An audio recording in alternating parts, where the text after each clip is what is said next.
Hello, Brovs. This is New Book Arrivals number 316. And we shall start with Robinson Jeffers, the selected poetry of Robinson Jeffers. And once I open this front cover, you will know where I got the book. Betty L. Stover. It was her estate sale in Plymouth, Michigan. And I probably could have got more books, but I mean, yeah, I probably should have got more. I paid $16 for the entirety of all these books, which is 30 some books. Plus, I got a manuscript of some sort, a couple manuscripts of this woman, Betty Stover. I don't know what the. Let me see. Something to do with the Hoffman saga. Prologue. The 18 square miles that make up Plymouth and Plymouth Township today have changed a great deal over the years. The land, of course, was here long before the town, which a handful of men and women built and called Plymouth. That land has seen many things, not least of which its own changes wrought by the men and women who have something on it. Lived on it, probably. The changes have been on the surface only, though. So that's that. Got several. I don't know if they're all part of the same saga or what, but it's pretty interesting. Jeffers is an old-time favorite of mine, as you can tell from all the books I own up here on Jeffers. And I believe I have a copy of this, but I think mine is a newer version of the selected poetry of Jeffers. And I think the other 3 books on Jeffers that I have from there are also the same as the ones I have in my original collection. So yeah, this lady was an avid reader. I gotta say that I didn't even know that the listing was going on for her estate. What do you got, Bruvs? I did not know that the estate sale had a ton of books, but luckily I was in the area and I stopped, and now I have all these books for $16, which I would say this book's probably worth $15 on its own. The Poems of Catullus. I have at least 2 or 3 copies of this. The best translation is, of course, by what's his name? Peter Wiggum. Best translations of Catullus by far. Some historians say that they're not accurate. He takes poetic liberty, but I always thought that's what you were supposed to do. Love's essence for Venus and her cupids gave my girl an unguent. This I'll give you, fabulous, and when you've smelt it, all you'll want the gods to do is make you one gigantic nose to smell it always with.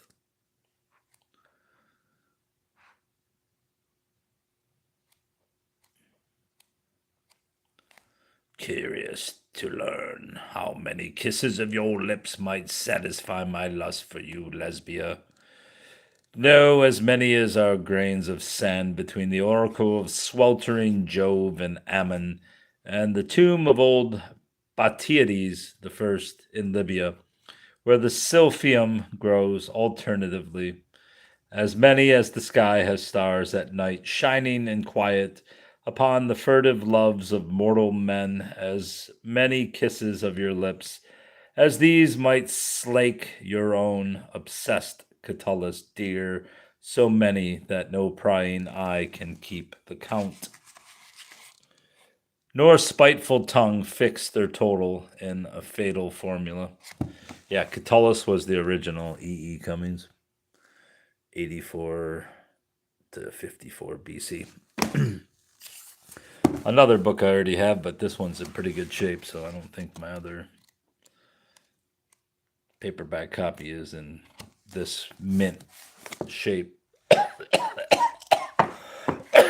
Damn.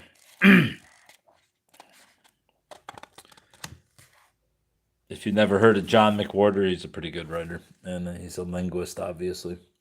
Why do we say I am reading a book instead of I read a book? Why do we say do at all? Delving into our jumbled language, our magnificent bastard tongue distills hundreds of years of fascinating lore into one lively history. This book sounds really good. Mad Mary Lamb, Lunacy and Murder in Literary London. I didn't really look at the caption of the book. I just picked it up as soon as I saw it. Mary Lamb, a dutiful daughter, well liked by just about everyone, killed her own mother with a carving knife. She spent the rest of her life in and out of madhouses, yet the crime and its aftermath opened up a life that no woman of her time or class could have expected. Freed to read extensively, Mary Lamb discovered her talent for writing. She and her brother, the essayist Charles Lamb, embarked on a literary collaboration that resulted in the famous Tales from Shakespeare. I did not know that either. Confidant to many of Britain's romantics, including Coleridge, Godwin, and Wordsworth, Mary Lamb stood at the vibrant center of a colorful literary circle. Through a deep reading of history, letters, and literature, Susan Tyler Hitchcock brings to life an intriguing portrait of Mary Lamb and her world.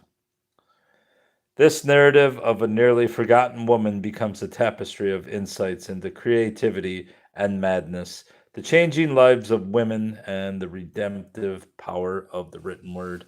That's crazy. I have that book too. It's from Shakespeare.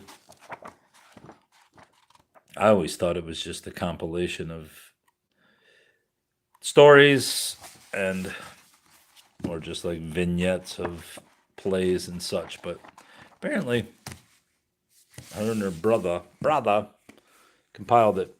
That's very interesting. I will add that to my to be read list.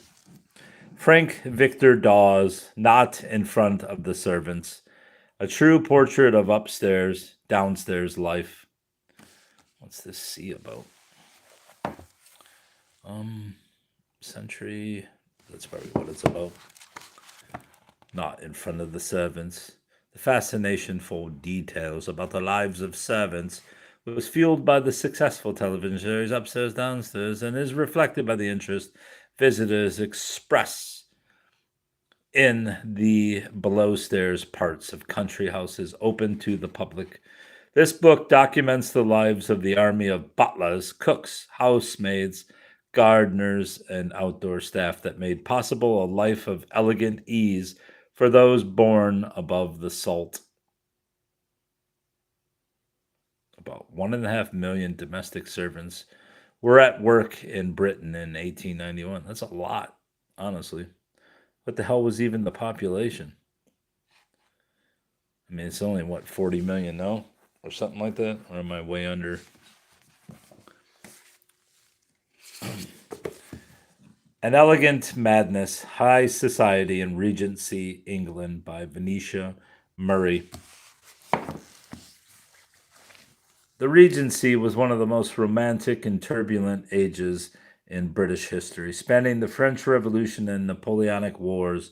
It was an era that witnessed unprecedented industrial progress, artistic accomplishment, violent social unrest, and paradoxically the most sparkling social scene English high society has ever enjoyed, under the influence of the excessively fat, loose moraled Prince of Wales, to whom Jane Austen dedicated Emma in 1816. The Regency became the very apex of British decadence. The Origin of Satan by Elaine Pagels. Arresting, brilliant. This book illuminates the angels with which we must wrestle to come to the truth of our bedeviling spiritual problems. In the Old Testament, he is merely the adversary, a forbidding member of God's retinue. How then did Satan become the gospel's prince of darkness, who brings about the crucifixion of Jesus as part of a cosmic struggle between good and evil? And why did Jesus' followers increasingly identify Satan with their human antagonists? First Jews, then pagans, and then heretics of their own faith. In this groundbreaking work of religious and social history, blah, blah, blah, blah, blah. Okay. Jacqueline Rose, The Haunting of Sylvia Plath. I hope this is biography and not a stupid novel. Since her death in 1963 at the age of 30, Sylvia Plath has become a strange icon, an object of intense speculation, fantasy, repulsion, and desire. Jacqueline Rose stands back from the debates and looks instead at the swirl of controversy, recognizing it as a phenomenon in itself. One with much to tell us about how a culture selects and judges writers, how we hear women's voices, and how we receive messages from, to, and about our unconscious selves. I'm going to say this is not a fiction book. 1991. From the library of Betty L. Stova, which is where I got all these books. Shakespeare and the Jews by James Shapiro. What the hell is it about?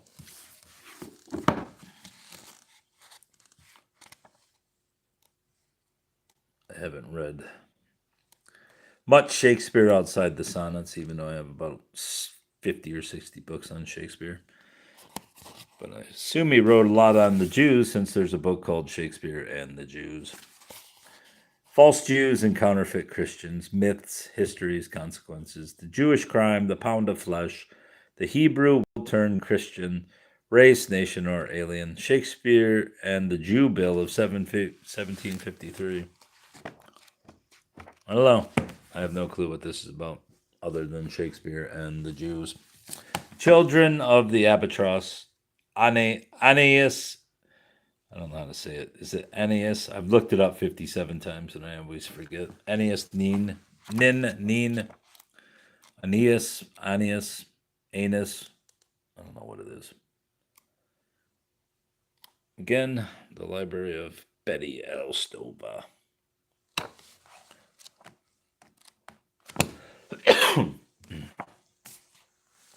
D.H. Lawrence, The Escaped Cock. And I'm assuming this isn't the chicken, since it's D.H. Lawrence, who I'm not a fan of, but it's Black Sparrow Press. I did not know that. That's a fucking great turn of events for me. I thought it looked a lot like a Black Sparrow Press book, but then look at that. It says right on the side, you dumb son of a bitch. So is this a piece of unpublished? Between the manuscripts and the published texts of The Escaped Cock, while working in the Humanities Research Center at the University of Texas at Austin in 1968. The novel had always appealed to me, and the rather large number of extant manuscripts offered an ideal opportunity. Two Robinson Jeffers books that I picked up at this estate. Betty Stover. I wonder what else she had. Now I want to look at the original photos of the estate sale, since I had no clue that she had thousands of books, at least hundreds. But these are two 1970-ish reprints of classics by Jeffers. What year is this? 75? Yeah, so these, as I said, I think I have these. Do I have these two? They're the Double X and the Women at Point Sur. I have the Double X anyway. I don't see the Women at Point Sur, so I don't think I have it. Good. Patterson by William Carlos Williams, a book I had never seen out in the wild for sale, well, at least on the cheap. Until the last month, I found 3 copies. The other copy that was at Betty Stover's estate was all marked up, so I just left it.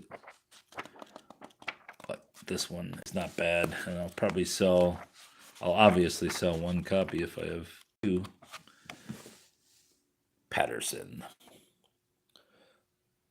One of the masterpieces of modern American literature, William Carlos Williams' long poem Patterson, originally published in 5 separate books between 1946 and 1958, is now made available in complete one-volume paperback form. Aaron's Rod, a novel by D.H. Lawrence. As I've stated umpteen times, I'm not a fan of Lawrence, but I usually pick up the books just for collectability purposes, and this is a vintage paperback of some sort. What year is it? 1975, so it's almost 50 years old. I guess it is 50. Frida Lawrence, Aaron's Rod. I've got to be getting close to having... No, I don't think I have Kangaroo. Got to have most of D.H. Lawrence's books. Aaron Sisson is a coal miner who abandons his wife and children, and with nothing but a flute and a little money, sets out in search of a life of greater personal integrity. Listen, if you venture off with a flute and leave your family behind, you're a piece of garbage. The Apocalypse, or Apocalypse by D.H. Lawrence, another vintage book. Fortunately, someone fucking tore this, but I still got it because it was only 30 cents. What year is this? It's definitely vintage. I'm going to say 60s, maybe 70s. Why the hell does it go to 6? There it is. 1969. That was his name, David Herbert? Jesus Christ, no wonder why he went by DH. Like I said, this is in great shape, minus this fucking tear at the back. Very unfortunate. D.H. Lawrence, An Unprofessional Study by Anais Nin. I don't know how to say her name. I've said that 8 million times. I've looked it up too many times to count, and I still don't know how to say her name. An Unprofessional Study by Anais Nin, 1964, but that can't be right since it's got an ISBN. It's got to be 1970s-ish. The Approach to D.H. Lawrence's World, David Herbert. The Return to the Primitive, Death. The Swallow Press. This book's in great shape. From Beowulf to Virginia Woolf, an astounding and wholly unauthorized history of English literature. Robert Manson Myers. Another book which is in great shape. Should be a fun read. Humor. In this facetious survey of English literature. 1984. Fall.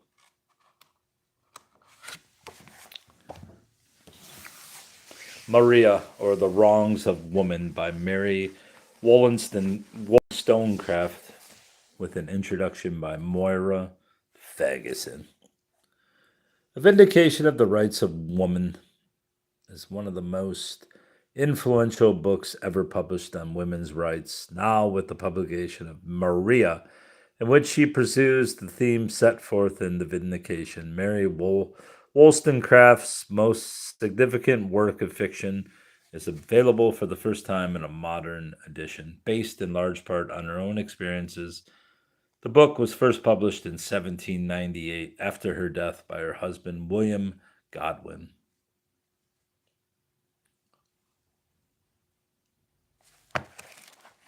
Maria. Approbation. All right, let's get to this stack. The Castle of Otranto, which is obviously the first Gothic novel, or at least attributed to be the first Gothic novel. All the familiar components of the Gothic novel, the ominous darkness and the howling winds, the dire portents, and the ineluctable prophecy, originate in the tale of unnatural passions and unacknowledgeable guilt. The clap of thunder, the creaking door, and the clank of more than mortal armor reverberate in these pages as contrapuntal, contraptional, contrap, con, I don't know how to say it, contrapuntal accents to the portrait of the steps. Out of its frame, the statue that bleeds, the skeleton in a hermit's cowl that prays. Fortunately, the book is split in couple spots, and some of the pages are loose, but they all seem to be there, so I got it. I have a later edition of this, but I like the cover. Very good cover, bro. Crime and Punishment. I may actually already have this edition, but for 30 cents, I couldn't pass it up. Nice 1960s Plymouth Book World. I think it's 1960s, maybe early 70s. Dostoevsky. 1972.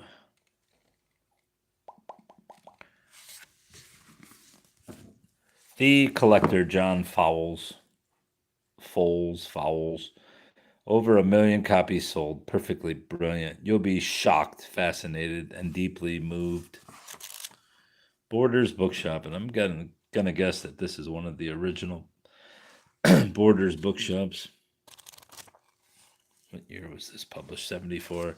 I'm gonna guess. Well, I know that Borders Books started in Ann Arbor, and then once it became Amazon, or once Amazon incorporated Borders, is when the fuck Borders died. They should have never allowed that. I don't know how it went about, but Borders was a great store. And then Amazon destroyed it. The Virgin and the Gypsy by D.H. Lawrence. The minister's daughter, her father taught her about God. The gypsy taught her about heaven. Jesus Christ. The last and most provocative novel from the genius of D.H. Lawrence. The embarrassment of D.H. Lawrence. Book's in amazing shape for 1970. Obviously, this lady never read it. Yvette's heart gave a jump. The man on the cart was a gypsy, one of the black, loose-bodied, handsome sort. He remained seated on his cart, turning round and gazing at the occupants of the motor car from under the brim of his cap. And his pose was loose, his gaze insolent in its indifference. He had a thin black mustache. That don't look thin to me. Under his thin, straight nose, and a big silk handkerchief of red and yellow tied round his neck. Goethe's Faust, translated and with an introduction by Walter Kaufmann. Classic. 30 cents. Beautiful. It's obviously a bilingual edition. Anchor Books, I think it's 59-ish. 63. It's a great book. Can't believe no one picked this up. It was on top of a bookshelf under some really dusty books, but in Goethe's worldview, evil, too, is redeemed in the total design of the cosmos. The introduction is probably just as long as the damn book. I guess not. It's 50-some pages. Napoleon by Felix Markham. I'm pretty sure I have this book. I'm pretty sure I have it in mass market paperback form as well, but this book is immaculate shape, except for this little chip on the back. I'm going to guess this is 80s. 1963, 66, that ain't right.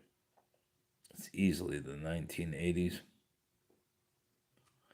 Maybe later. I mean, this is way too new to be the 60s. $8, I'm going to guess maybe 90s or 2000. This must be a reissued. It's got penguinputnam.com, so that puts it in the 90s at least. Sylvia Plath, Her Life and Work by Eileen Ayard, Perennial Library. The first full-length individual study of a poet whose reputation has continued to grow since her tragic suicide in 1963. This book provides an illuminating, critically perceptive introduction to Sylvia Plath's poetry and other writings. The approach is both biographical and critical throughout, and will provide the key to a full understanding of her often highly personal imagery and to the major preoccupations of her poems. Her novel, The Bell Jar, and her radio play, Three Women. Great shape. The Journals of Sylvia Plath. So damned beautifully written. Sylvia Plath's journals are a celebration of love and the process of artistic endeavor from one of the most talented voices of the English-speaking world. Obviously, you know who Sylvia Plath is, if you have a brain stem. If not, then you probably don't have much of a brain stem.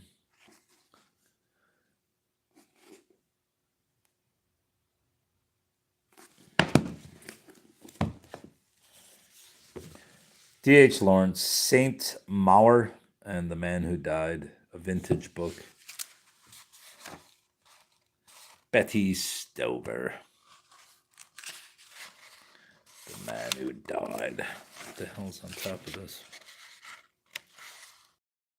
1953, that seems... I guess it might be... what the hell's all over this? Doesn't smell like paint. I don't know what the hell it is. I'd say this is 1960s. It's got an ISBN. Saint Maur, I suppose, would commonly be described as a long short story, a nouvelle, rather than a novel. Actually, that description, with its limiting effect, has a marked infelicity. It certainly doesn't suggest the nature or weight of the astonishing works of genius that Lawrence's dramatic poem is. The Man Who Died, Lawrence liked the four Gospels except for the last episodes. The Ascension, however, corporeal, seemed untrue to man's experience. By remaking the story of Jesus as he has remade the story of dying and returning, Quetzalcoatl, Lawrence meant to improve Christianity, to make a real living religion out of it. Robinson Jeffers, Selected Poems. This is a vintage book, and earlier when I was searching through it, I found that she had a postcard sent to her in 1975. And it is not about Jeffers, it's about W.H. Auden. Where does that say? What does that say? Don't know. Can't read it.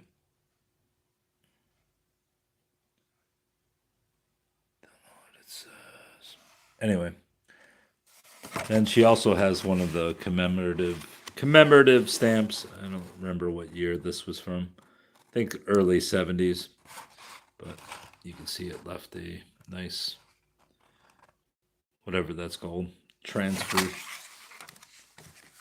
And there's her name, Betty Stover. Jeffers, of course, is one of the all-time greats, and you will know that one day if you read them. The Autumn of the Patriarch by Gabriel Garcia Marquez. Avon Books, 1977. Doesn't really say what it's about, so that's that. Nope, doesn't give a summary. The Portable Voltaire, Candide Zadig. Micro Megas plus letters, essays, and selections from other works. One of the protean mines produced by Europe. Voltaire left his mark on almost every branch of literature, producing essays, stories, plays, tracts, history, poetry, novels. In his writings, the eruptive 18th century found a clarion voice that shook the thrones of princes and prelates.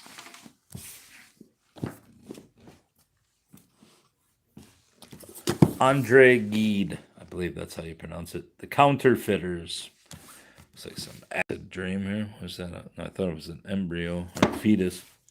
The Counterfeiters, published in 1926 when Gide was 57, shocked many by its honest treatment of homosexuality and the collapse of morality in middle class France.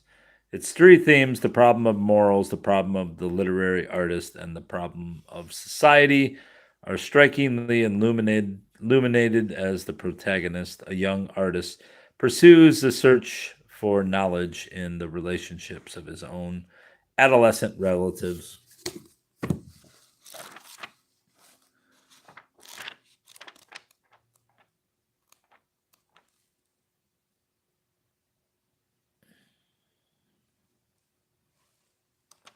Obviously, a reprint.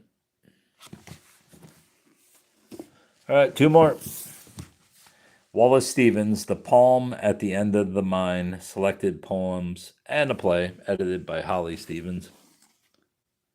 Vintage Books. Betty Stover, name again.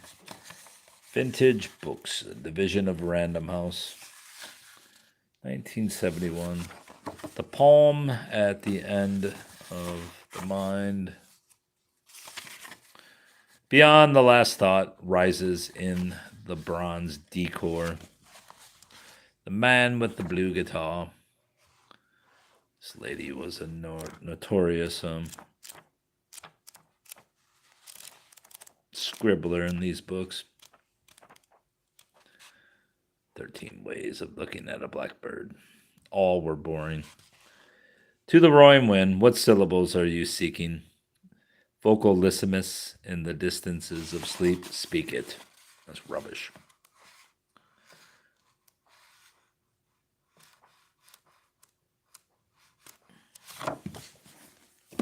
Lastly, Pale Fire by Vladimir Nabokov, a Berkeley Medallion book, one of the very great works of art of this century. Satire and burlesque are suddenly blended with the suspense of an ingenious mystery story. 1962? No, it's later. Pale Fire is the wildest, the funniest, and the most earnest. It is like nothing on God's earth. This centaur, it's a centaur, right? Centaur work of Nabokov, half poem, half prose. This merman of the deep is a creation of perfect beauty, symmetry, strangeness, originality, and moral truth. Pretending to be a curio, it cannot disguise the fact that it is one of the very great works of art of this century. The modern novel that everyone thought dead and that was only playing possum by Mary McCarthy. All right, Bubs, that's all. Goodbye.